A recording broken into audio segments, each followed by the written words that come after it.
पाठ 20 पत्र लेखन। इस पाठ में हम पत्र किस प्रकार लिखा जाता है या पत्र लेखन कैसे होता है उसके बारे में समझेंगे।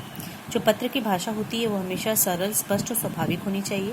पत्र का संबोधन हम हमेशा संक्षेप में या छोटा करके हमें लिखना चाहिए, जिससे सामने वाले को समझने में बहुत आसान हो। पत्र में जब लिखते हैं तो उसमें हमें अनुकूल संबोधन शब्द और अभिवादन शब्द का प्रयोग करना चाहिए। पत्र के अंत में हमें जो लिखने वाला होता है उसे अपना नाम अवश्य लिखना चाहिए और पत्र में विराम चिन्हों का उचित प्रयोग भी करना चाहिए। पत्र दो प्रकार के होते हैं, औपचारिक पत्र और अनौपचारिक पत्र।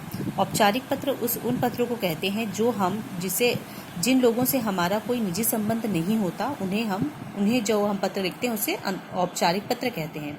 जैसे अपने पाठशाला के प्रधानाचार्य को या किसी पुस्तक विक्रेता को या किसी व्यापारी को या किसी सरकारी कार्यालय में अगर हम पत्र लिखते हैं तो उसे औपचारिक पत्र कहते हैं।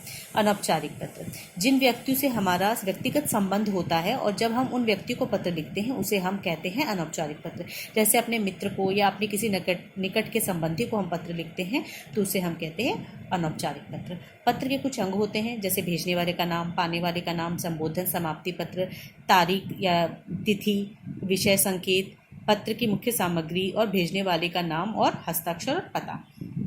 अब जैसे औपचारिक पत्र का हम एक उदाहरण के तौर पे हम समझेंगे कि हमें पत्र कैसे लिखना चाहिए, किस प्रकार से लिखना चाहिए। जैसे जो औपचारिक पत्र होता है उसमें सबसे ऊपर हम लिखते हैं सेवा में, और जिसे हम पत्र लिख रहे हैं उसे हम संबोधन या अभिवादन करके हम यहाँ पर लिखते हैं। जैसे यहाँ पे प्रधानाचार्य को लिखा जा रहा है तो प्रधानाचार्य महोदय। अगर किसी सरकारी कार्यालय में व्यापारी को या पुत्र विक्रेता को हम पत्र लिखते हैं तो महोदय लिखने से भी होगा। उसके बाद यहाँ पे जिसे हम पत्र भेज रहे हैं उसका नाम और उसका पूरा पता लिखते हैं और किस विषय में हम पत्र लिख रहे हैं और उस विषय को यहाँ पे हम लिखते हैं। उसके बाद अपने जो पत्र का है मुख्य अंक उसे अपने यानी कि जो हमें बात कहनी है उसे हम संक्षेप करके लिख देते हैं। फिर नीचे धन्यवाद देके अपना नाम लिखते हैं,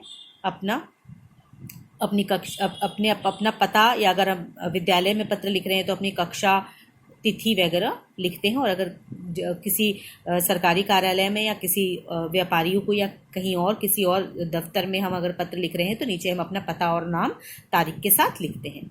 अब अनौपचारिक पत्र में सबसे पहले ऊपर हम अपने घर का पता लिखते हैं, फिर नीचे हम जिसको पत्र लिख रहे हैं उसे हम आदर के साथ उसका संबोधन करते हुए उसका नाम लिखते हैं, और जो अपने पत्र का जो मुख्य विषय है जिस बारे में हम पत्र लिख रहे हैं उसे हम संक्षेप करके लिखते हैं और फिर नीचे अपना नाम लिखते हैं। ये हो गया अनौपचारिक